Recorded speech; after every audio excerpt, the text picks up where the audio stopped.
ಬಿಜೆಪಿಯ ರಾಷ್ಟ್ರೀಯ ಅಧ್ಯಕ್ಷರ ಆಯ್ಕೆಗೆ ಮುಹೂರ್ತ ಫಿಕ್ಸ್ ಆಯ್ತಾ ಎನ್ನುವಂತಹ ಪ್ರಶ್ನೆ ಎದುರಾಗಿದೆ.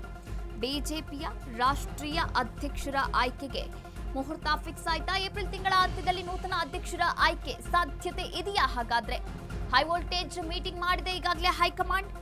ಅಮಿತ್ ಶಾ, ರಾಜನಾಥ್ ಸಿಂಗ್, ಜೆಪಿ ನಡ್ಡಾ ಮೀಟಿಂಗ್ ಅನ್ನ ಮಾಡಿದ್ದಾರೆ. ಚುನಾವಣೆಯ ಮೂಲಕವೇ ಬಿಜೆಪಿಯ ರಾಷ್ಟ್ರೀಯ ಅಧ್ಯಕ್ಷರ ನೇಮಕವನ್ನ ಮಾಡಲಿದೆ. ಇನ್ನು ಚುನಾವಣೆಗೆ 19 ರಾಜ್ಯಾಧ್ಯಕ್ಷರು ಇರಬೇಕು ಅಂತ ಹೈಕಮಾಂಡ್ ಹೇಳಿದೆ. ಈಗಾಗಲೇ 14 ಜನ ರಾಜ್ಯಾಧ್ಯಕ್ಷರ ಆಯ್ಕೆಯನ್ನ ಮುಗಿಸಿದೆ ಹೈಕಮಾಂಡ್. ಈಗಾಗಲೇ ಇನ್ನು ರಾಷ್ಟ್ರೀಯ ಅಧ್ಯಕ್ಷರ ಆಯ್ಕೆಗೆ 5 ರಾಜ್ಯಗಳ ಅಧ್ಯಕ್ಷರ ನೇಮಕವನ್ನ ಕೂಡ ಮಾಡಲಾಗಿರುವಂತದ್ದು. ರಾಷ್ಟ್ರೀಯ ಅಧ್ಯಕ್ಷರ ಆಯ್ಕೆಗೆ 5 ರಾಜ್ಯಗಳ ಒಂದು ನೇಮಕ ಮಾಡಲಾಗಿದೆ. ಕರ್ನಾಟಕ, ಗುಜರಾತ್, ಯುಪಿ ಹಾಗೆ ಮಧ್ಯಪ್ರದೇಶ, ಒಡಿಶಾ ಈ 5 ರಾಜ್ಯಗಳ ಅಧ್ಯಕ್ಷರ ನೇಮಕಕ್ಕೆ ಆಯ್ಕೆಯ ಬಗ್ಗೆ ಚರ್ಚೆಯನ್ನ ಕೂಡ ನಡೆಸಲಾಗುತ್ತೆ.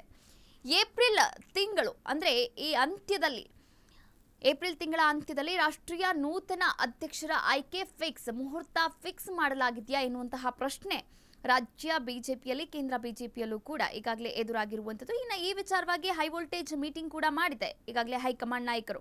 ಅಮಿತ್ ಶಾ, ರಾಜನಾಥ್ ಸಿಂಗ್, ಜೆಪಿ ನಡ್ಡಾ ಅವರ ನೇತೃತ್ವದಲ್ಲಿ ಒಂದು ಮೀಟಿಂಗ್ ಅರೇಂಜ್ ಮಾಡಲಾಗಿತ್ತು. ಈ ಮೀಟಿಂಗ್ನಲ್ಲಿ ಹಲವಾರು ಮಹತ್ವದ ವಿಚಾರಗಳನ್ನು ಕೂಡ ಚರ್ಚೆ ಮಾಡಲಾಗಿದೆ. ಇನ್ನು ಚುನಾವಣೆಯ ಮೂಲಕ ರಾಷ್ಟ್ರೀಯ ಅಧ್ಯಕ್ಷರ ನೇಮಕವನ್ನ ಮಾಡಬೇಕು ಅಂತ ವರಿಷ್ಠರು ಚಿಂತನೆಯನ್ನ ಕೂಡ ನಡೆಸಿದ್ದಾರೆ.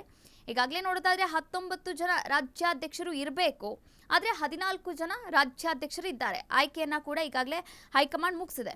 ಆದರೆ ಇನ್ನು 5 ರಾಜ್ಯಗಳ ಅಧ್ಯಕ್ಷರ ನೇಮಕ ಆಗಬೇಕಾಗಿದೆ. ಆ 5 ರಾಜ್ಯಗಳು ಯಾವುದು ಅಂತಂದ್ರೆ ಕರ್ನಾಟಕ, ಗುಜರಾತ್, ಉತ್ತರ ಪ್ರದೇಶ, ಮಧ್ಯಪ್ರದೇಶ ಹಾಗೆ ಒಡಿಶಾ. ಈ ರಾಜ್ಯಾಧ್ಯಕ್ಷರ ಆಯ್ಕೆಗೆ ಚರ್ಚೆಯನ್ನ ಕೂಡ ಮಾಡಲಾಗ್ತಾ ಇದೆ. ಮುಂದಿನ ದಿನಗಳಲ್ಲಿ ಏನೆಲ್ಲ ಒಂದು ಕ್ರಮವನ್ನ ತೆಗೆದುಕೊಳ್ಳುತ್ತೆ, ಯಾರನ್ನ ರಾಜ್ಯಾಧ್ಯಕ್ಷರನ್ನಾಗಿ ಆಯ್ಕೆ ಮಾಡುತ್ತೆ ಕಾದ್ ನೋಡ್ಬೇಕು.